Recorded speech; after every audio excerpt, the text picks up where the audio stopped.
Bonjour à tous et bienvenue dans ce nouvel épisode de Comment ça goûte. Épisode hors série parce qu'aujourd'hui nous avons rendu visite à Clément, caviste chez Maison Sarment à Toulouse. Nous nous sommes rendus au marché Victor Hugo afin de déguster quelques bons vins avec la maison.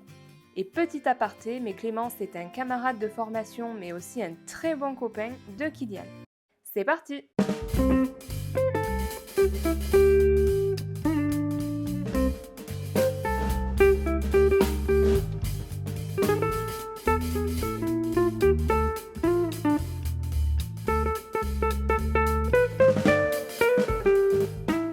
Bonjour, aujourd'hui on a quitté les vignes, on a quitté les domaines, on est parti en centre-ville de Toulouse. On va dans un endroit que tous les épicuriens de Toulouse connaissent. On va voir un copain de promo qui est en alternance à Victor Hugo et je vais vous le présenter. C'était compliqué. Ouais, c'est oui. Ça va? Ça va et toi? Bonjour. Ouais, ça va. Ouais. Ça va. Nickel. On arrive, on est là, c'est bon. Ah bah super. En plus, moi, il y a Julien qui vient d'arriver, donc bonjour Mathilde. Tu veux qu'on commence par quoi? Eh ben je te laisse du coup te présenter, mon Clément. Du coup, Clément, en alternance chez Maison Sarment depuis octobre. Tous les deux. Tous les deux, bien sûr, parce que sinon, c'est pas drôle. Très heureux d'être ici avec toi, déjà. Merci. Merci beaucoup de venir me voir. Avec plaisir, merci de me recevoir. Bon, attends, quand même. On est où ici? On est au marché Victor Hugo. Ok. Donc, plus vieux marché couvert de France. Accessoirement, c'est quelque chose qui est toujours chouette à sortir. Meilleur marché de Toulouse, on peut le dire, sans être trop chauvin. Bien sûr, mais non. Voilà. Normal. Ici, on est à la loge du coup caviste de chez Maison Sarment. Ok. Donc, du coup, Maison Sarment, c'est pas qu'une loge de caviste, c'est aussi deux autres pôles bien identifiés. Donc, le bar à vin qu'on a sur la place des Carmes et aussi tout un pôle qui va être distribution, importation, grossiste, Ok. exportation un petit peu, ça va venir. D'accord. Agent de vigneron, voilà. Donc, toute une partie à part qui fait qu'en fait, Maison Sarment, c'est une entreprise complète au niveau du vin. Ça fait combien de temps ici que ça existe? Alors la loge Maison Sarment, ça fait, si je dis pas de bêtises, 4 ou 5 ans qu'elle s'appelle comme ça. Okay. Mais ça fait 13 ans que Anthony, Anthony Mandirac, le patron, a acquis cette loge. Voilà, du coup, ça fait quelques années que ça s'appelle. Depuis l'acquisition du bar à vin sur la place des Carmes, qui remonte à 4-5 ans, si je dis pas de bêtises, que du coup, ça s'appelle Maison Sarment ici aussi. Ok. Voilà. Et maintenant, la distribution s'appelle Maison Sarment aussi, pour que tout soit regroupé sous un même pôle. Parce que en octobre, quand je suis arrivé, on a fait les 20 ans de la boîte. D'accord. Voilà, donc ça fait déjà 20 ans que Maison Sarment est sur la place toulousaine. On était tout petits. On était tout petits. Et du coup, pour moi, c'est quand même une chance d'arriver dans une entreprise aussi en place, du coup. Parce que c'est quand même assez confortable d'arriver dans ces conditions-là. Ça se passe bien? T'apprends des trucs ou pas? La chance aussi que j'ai, c'est qu'on a 4 vins rouges, 4 vins blancs à la dégustation qui changent quand même assez régulièrement. Un vin rosé, une bulle, que ce soit champagne, crément, pétnat, voilà, et aussi un vin moelleux ou liquoreux, ce qui fait quand même une large gamme à la dégustation. Et moi qui m'a permis aussi de pouvoir quasiment tout goûter au fur et à mesure. Quand même plus facile pour tout ce qui est l'aspect vente. On vend quand même du vin et il y a des vignerons qui derrière, il y a du travail et c'est bien beau de vendre une appellation ou une étiquette, mais je trouve ça quand même plus sympa d'avoir pu les goûter et en plus si on peut aller voir les domaines, chose qui s'est passée sur les vins qu'on va déguster après. Est-ce que tu es impliqué toi dans la sélection des bouteilles que vous proposez? Tout à fait. Les vins au verre en général, c'est quand je suis là, Julien me laisse quand même assez libre cours à la sélection des vins qu'on a. Donc ça c'est chouette. Pour les commandes aussi, nous on travaille plutôt en flux tendu, donc on commande quand même plus ou moins chaque semaine. Okay. Ce qui fait que chaque semaine on peut s'amuser un petit peu quoi. Ouais. Avec le catalogue qu'on a en grossiste, nous. Et aussi avec des vignerons qu'on peut faire travailler ponctuellement. Donc ça c'est plutôt chouette, c'est très très cool et plus ça va, mieux ça va bien sûr, parce que on se sent un peu plus à l'aise, on connaît un peu mieux les clients, donc c'est trop cool. Ça marche, merci. Voilà. Et du coup, avant de venir, je t'ai demandé de me faire une petite sélection Oui, tout à des fait. vins que tu aimais bien. Oui. Je te laisse nous la présenter, me la présenter. Ouais, tu vois là, tu m'as demandé des vins que j'aimais bien. Moi, je vais te parler non seulement de vins que j'aime bien, mais aussi de vignerons que j'aime bien et si j'ai pas eu encore la chance de les rencontrer, de domaines que j'aimerais aller visiter incessamment sous peu. Donc, parmi les vins que j'ai été choisis, donc le premier, ça va être la cuvée Oscar du domaine de la Dourbie. Sur le nouveau millésime du coup 2023. Donc domaine de la Dourbie, pour te le situer, on est pas très loin des terrasses du Larzac. On n'est pas sur les terrasses du Larzac, mais on est à Canet dans l'Hérault. Donc tout au bout du Languedoc du coup. Ouais, oui, en soi, un peu avant quand même. Ouais. Il y a juste une vallée qui les sépare. Ok. Donc ce qui est chouette sur cette cuvée, c'est que c'est une majorité de terré blanc. Le terré blanc qu'on va retrouver peut-être plus souvent dans les assemblages qu'en majoritaire. Et justement, dans cette partie, soit vallée du Rhône méridionale, en Provence, je suis pas trop sûr qu'on en ait des masses, mais on en retrouve un petit peu après dans le Languedoc. Voilà, donc c'est leur entrée de gamme. C'est un peu le vin plaisir, le vin des copains. Il y a bien sûr plein d'autres cuvées qui marchent plutôt bien. Mais voilà, c'est celle-là que je voulais vous présenter. Ben, merci. Parce que je pense que c'est une bonne entrée en matière aussi du domaine. Ça permet qu'ils affirment un petit peu leur identité. Donc est-ce qu'on s'autorise à dire du coup que c'est un vin un peu glouglou? Ouais, il y a des gens qui aiment pas ce terme, moi j'aime bien perso. Mais je pense. Pour moi, c'est pas péjoratif, glouglou. Alors peut-être faut pas le dire en concours, hein, Oui, mais bon, en tout cas. j'ai jamais entendu Xavier Tuisa le dire. Non, mais je pense qu'il le dit chez lui. Merci. C'est vrai. Ben, on verra. D'ailleurs, Xavier, si tu nous regardes, si tu peux nous dire si tu le dis ou pas. Bien sûr, carrément. Bon, ben écoute, Merci beaucoup. copain qui dit copain dit chin. Bien sûr. Déjà, ce qui est bien, c'est que ça rappelle l'étiquette. C'est très floral, on est Ouais, très fleur blanche. j'allais te le dire. T'as l'agrume aussi évidemment. Oui. Petit côté un peu agrumé, mais assez léger. Une belle minéralité.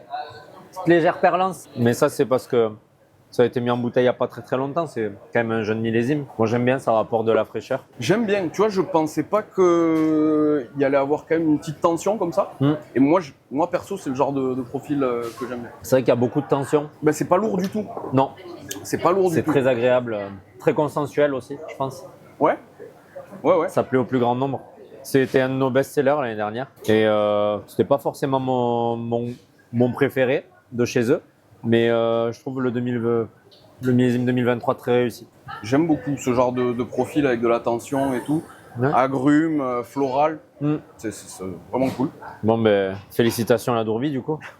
C'est très bon, c'est très, très salivant aussi. Oui. En finale, moi, tu me sers ça au restaurant, dans un restaurant de Ouais. fruits de mer ou avec du poisson ou quoi. Ça va, C'est vrai que ça se marie super bien avec les huîtres. Ma foi. Moi, tu mets ça sur des huîtres, ça a vraiment un profil parfait. Après, même sur des poissons. Poissons, même viande blanche, parce qu'il y a quand même on a cette tension qui est là, mais on a quand même du volume. Hein. Ça répond bien. Il y a 12 degrés et demi, il faut pas trop l'assassiner non plus, mais Je t'ai pas posé la question. 12 degrés et demi, donc tout en légèreté aussi. Ah, c'est pas mal. Merci pour cette découverte. Bah, avec plaisir. Du coup, on passe au suivant. Avec plaisir. Je vais te présenter un peu ma cuvée coup de cœur de cette année en blanc. Moi, bon, comme tu sais, je suis quand même un fervent partisan des blancs à élevage, notamment donc les blancs avec un peu de gras, avec les notes un peu empyromatiques, comme on avait déjà parlé. Donc c'est pour ça que je vais te présenter la cuvée Les Terres Salées. Encore une fois, nouveau millésime. Donc celui-là, je l'ai déjà goûté. On est vraiment sur les traces du millésime 2022, donc avec un élevage très bien maîtrisé, beaucoup de gras, hein, comme on aime, mais en même temps, on garde une tension et une salinité qui font de ce vin un vin équilibré en fait. Du coup, pour situer le domaine, on est à Fleury-d'Aude, donc à côté de Narbonne. La particularité de cette cuvée, du coup, les Terres Salées, c'est parce que les vignes sont situées sur d'anciens marais salants. Voilà, c'est pas forcément ce qui apporte la salinité, hein, on va dire. C'est plutôt On en a plutôt la entendu localisation. parler de ça. Mais c'est vrai que c'est une anecdote quand même qui a sa place parce que ça donne quand même son nom à la cuvée. Ouais. Et notamment, la petite performance, c'est qu'ils dérivent l'aude pour venir inonder les vignes pour pas que le sel mange tout en fait. Ouais. Donc ce qui fait que Amélia, la vigneronne, parce que du coup Amélia Barbier, le domaine, c'était le domaine de son père qu'elle a repris, là il y a 2 ans. Donc ça veut dire que c'est ses premiers millésimes vraiment qu'elle fait toute seule, quoi. L'année dernière, celui-ci, elle a apporté sa patte et on le sent, quoi. Ben, j'avais goûté le premier, mais malheureusement, j'en ai pas de grands souvenirs parce que j'étais Covid. Voilà, et j'ai pas encore goûté celui-ci, j'en ai 3 bouteilles à la maison. Eh ben c'est parfait. Ben écoute, Donc là, je suis content. je te présente le millésime 2023 du coup. Merci beaucoup. 100% Bourboulin. Ouais. Voilà. Au niveau de l'élevage, je saurais pas. Je sais qu'il y a de la barrique, mais je pense que c'est. Je crois que si mes souvenirs sont bons, c'était 8 à 10 mois d'élevage. Tu t'en lasses pas de celui-ci? Non. Et non, et surtout qu'il y a vraiment une belle continuité entre 2022 et 2023. Et j'avais vraiment la peur au ventre avant de le goûter, le 2023, parce que j'avais tellement aimé le 2022, je voulais pas qu'il change en fait. Et du coup, Pas déçu. pas déçu. On le sent. On le sent, mais c'est super bien intégré quand même. C'est très pâtissier au nez, c'est très accueillant. T'as vraiment envie de goûter en fait. Bien sûr. Il y a un volume incroyable. Il y a beaucoup de volume et tu vois la langue là? Ouais. Et on dirait pas qu'elle est tapissée de sel. Si. Ben, au bout là. C'est fou, hein. Ouais, c'est incroyable. C'est Ok. c'est juste trop bien fait quoi. Ben, je vais peut-être en racheter 3 bouteilles du coup. Ouais, mais moi je vais acheter un carton. Parce qu'il faut savoir quand même que ces cuvées elles sont uniquement sur allocation. Celle-ci, c'est Oui. des allos. Ah, je savais pas. Voilà. Donc nous on a un nombre de bouteilles par an et on D'accord. n'en aura pas plus. Ok. Donc Ah, mais c'est pour ça que faut se dépêcher quoi. Eh ben, magnifique travail. en tout Oui, cas. tout à fait. Voilà. Vraiment top. Ça sent le beurre. Ah ouais. Ça sent le beurre, c'est pâtissier, un petit peu vanillé. Ouais, t'as quand même 14 degrés hein. Ok. Et du coup, je t'ai pas dit, mais on est en IGP Coteau de Narbonne. Mmh. Voilà. Et elle est sur les terroirs de la Clappe, si jamais. Voilà. C'est vraiment très cool. Ben, c'est un profil, J'adore. je pense, qui laisse personne indifférent, que tu retrouves. Ben, pour l'instant, j'ai pas trouvé de vin. C'est pas équivalent, mais avec ce genre de profil, Ouais. tellement pâtissier, tellement gourmand, en même temps, avec cette salinité qui vient tout équilibrer. Voilà, c'est vraiment, je pense qu'on est sur quelque chose pour moi qui serait difficilement améliorable. Ouais. Derrière, tu sens la gourmandise quand même, Bien sûr, mais même au nez, c'est tellement accueillant. mais c'est super bien équilibré avec Ouais. l'élevage, avec cette salinité. Puis Très c'est cool. persistant, quoi. Enfin, Carrément. je sais pas, mais moi j'ai encore la langue chargée, encore, Il y a tu une vois. grosse longueur. Il y a une longueur, et t'imagines, c'est en 2023, quoi. Effectivement, on monte en puissance. J'étais déjà content ici, je suis Ouais. conquis là. On va voir. Voilà, la et je prochaine. pense que là, cet été, je vais aller faire une petite balade vers Narbonne et je vais essayer d'aller la rencontrer. Parce Peut-être que, qu'on viendra avec toi. bah, avec plaisir. Voilà, si jamais elle veut de nous, ce sera avec plaisir. Ouais, il y aura Melmel aussi, donc on est mieux à 4 qu'à 2. Il est incroyable. Ah, non, c'est vraiment des très belles cuvées et je suis très très content qu'on ait du coup ces allocations et il m'en reste encore 9 bouteilles de 2022 chez moi. Ok. Ouais. Mais là, je vais reprendre un carton de 2023 avant qu'elles disparaissent Eh toutes. oui. Il y en a que tu as rencontré qui n'aimaient pas ce profil. Parce que c'est vrai que bon. Et bien justement, ça je trouve plaît que pas. c'est un vin qui fédère quand même pas mal. Hein. Ok. Et il y a beaucoup de gens le nombre de gens que j'ai vu revenir dans l'année pour me dire vous avez des terres salées, vous avez des terres salées. Et il y a une cuvée en rouge aussi, Oui, mais exact. je l'ai pas goûté encore Ok. parce qu'on n'en a pas ici. D'accord. Et Mais ça, bon, blanc de gastronomie quand même. mon petit péché mignon avec ça, c'est genre crevette, maillot, tu vois. Ok. Ouais. C'est peut-être le gâcher, hein, mais moi c'est mon plaisir. On nous a dit chez Franck Thomas Formation que les meilleurs accords, C'est les accords de plaisir. c'est les accords de plaisir, Bien c'est ce sûr. qu'on aime. C'est Voilà. le plus important de toute façon. Voilà. Mais ce qui est bien, c'est que tu vois, même 2023, 14 degrés, c'est bien intégré, quoi. Ah oui, carrément. On peut passer à la dernière cuvée. Ben, pareil, là, j'ai eu la chance d'aller sur ce domaine. Donc, je vous amène dans les terrasses du Larzac. On est resté très Languedoc, Ouais. mais que veux-tu? C'est très bien. On a notre offre qui est quand même pas mal tournée vers le Languedoc. On est quand même très bien développé là-dessus. Et j'ai eu la chance de rencontrer quand même pas mal de vignerons de là-bas. Et par la suite d'aller chez eux. Donc du coup, je vous amène chez Konrad Pixner, qui est né lui en Italie, mais du côté un peu germanophone, du sud Tyrol. Donc Konrad, il a un master en œnologie, donc il est œnologue. Et en fait, il a aussi travaillé dans des domaines. Et en 2018, il est maintenant à la tête de son domaine, travaille seul, 3,2 hectares en bio, donc dans les terrasses du Larzac. C'est confidentiel. C'est confidentiel, tout à fait. On va avoir Una Notte, un vin d'une nuit. En fait, il y a une appellation Saint-Saturnin, là où du coup Conrad a son chai, qui est spécialisé, qui a cette spécificité, c'est qu'en fait les raisins sont vinifiés, en fait ils sont directement après la vendange, ils passent juste une nuit dans la cuve, pressés, ça donne ce qu'on appelle les vins d'une nuit. Et c'est vraiment une spécificité de Saint-Saturnin, donc il a voulu faire un peu une dédicace à ça, même si il est en vin de France. Ok. Voilà, mais du coup c'est un monocépage de Grenache. Et je l'ai ouvert un petit peu avant parce que, par expérience, pour en avoir bu quelques-unes, il s'exprime quand même beaucoup mieux après une belle ouverture. Donc celui-ci, c'est vraiment cette méthode-là. Tout à fait. Ça a passé une nuit dans la cuve. Voilà, ça a été pressé et ça donne du coup pressurage, voilà, Ouais. comme on connaît. Et ça donne des vins rouges très légers, quoi. Avec un peu de gourmandise. Tu verras. Ouais. Toi, tu y es passé du coup. Oui, j'y suis allé. J'ai eu la chance d'y aller début d'année, comme du coup au domaine de la Dourbie. Et du coup, c'est une vraie balade pour aller chez lui parce que il a des vignes un peu partout, quoi. C'est pas d'un seul tenant du tout. Voilà, donc comme tu vois, hein, Ah c'est très léger. très léger. Ah oui, c'est bon. Ça sent le Grenache. Ouais. Et ouais, moi, ce qui m'avait vraiment plu, on va dire, c'est que tu vas vraiment avoir ces aromatiques je trouve, réglissées du Grenache que tu vas retrouver et qui amène quand même pas mal de longueur à un vin aussi léger en soi. Bah, parce qu'il lui faut un peu de caractère aussi quand même. Mmh. Ouais, fruits C'est rouges, léger, fruits noirs, réglisse. Mais c'est gourmand, quoi. Je l'ai exprès rafraîchi. Je l'avais mis un petit peu au frigo ce matin. Parce que comme tu vois, ça durcit pas les tanins. Hein. Il n'y en a pas trop. Non, Ça ça va. va. C'est très bon ça aussi. C'est très très bon et c'est une cuvée qui gagne à être connue parce que ça peut être aussi des belles. Tu vois, on parlait de vin glouglou. Ouais, Bah, on est dedans. on est sur le rouge glouglou, on va dire. Mais c'est glouglou quand même pour moi avec une élégance. Ah oui, c'est fait. Je trouve ça très élégant en fait, très fin et c'est des vins que j'apprécie. Il y a une trame quand même assez fraîche aussi tout le long, assez salivante. Tu vois, lui, ce qu'il a écrit, c'est ce domaine viticole à taille humaine est né de la passion d'un œnologue au petit accent tyrolien. Donc, tyrolien, c'est Sud-Tyrol, c'est de là d'où il vient. Ouais.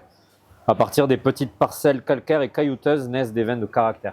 C'est très bon ça, ouais, à boire de suite du coup. Oui, tout à fait. À À boire maintenant. Surtout, c'est le rouge. Putain, j'ai envie de boire ça tout l'été. C'est un rouge qui m'a marqué cette année. Et j'ai eu la chance de rencontrer Conrad plusieurs fois aussi. Et c'est un vigneron que j'apprécie particulièrement. Et j'apprécie aussi particulièrement ses vins.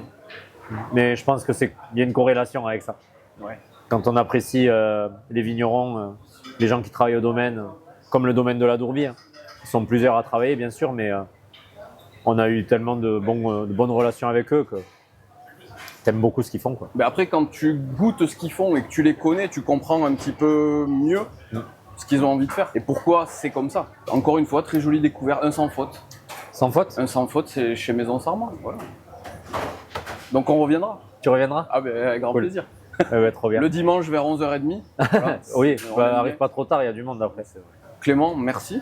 Grand plaisir. Merci de nous avoir reçus. Merci pour ces découvertes. Chaque vin, c'était vraiment quelque chose de singulier, de particulier, avec un profil différent. Et donc, C'est ce que je me suis dit.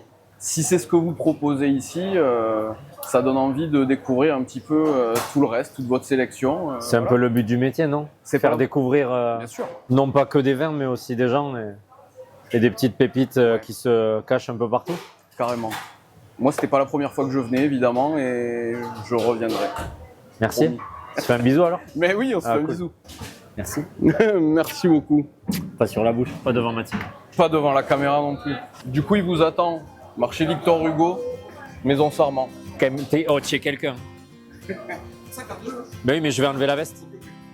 Moi, je l'enlève à 15h. Ça et ça, Vas-y. tu me diras le. Je te dirai, ouais.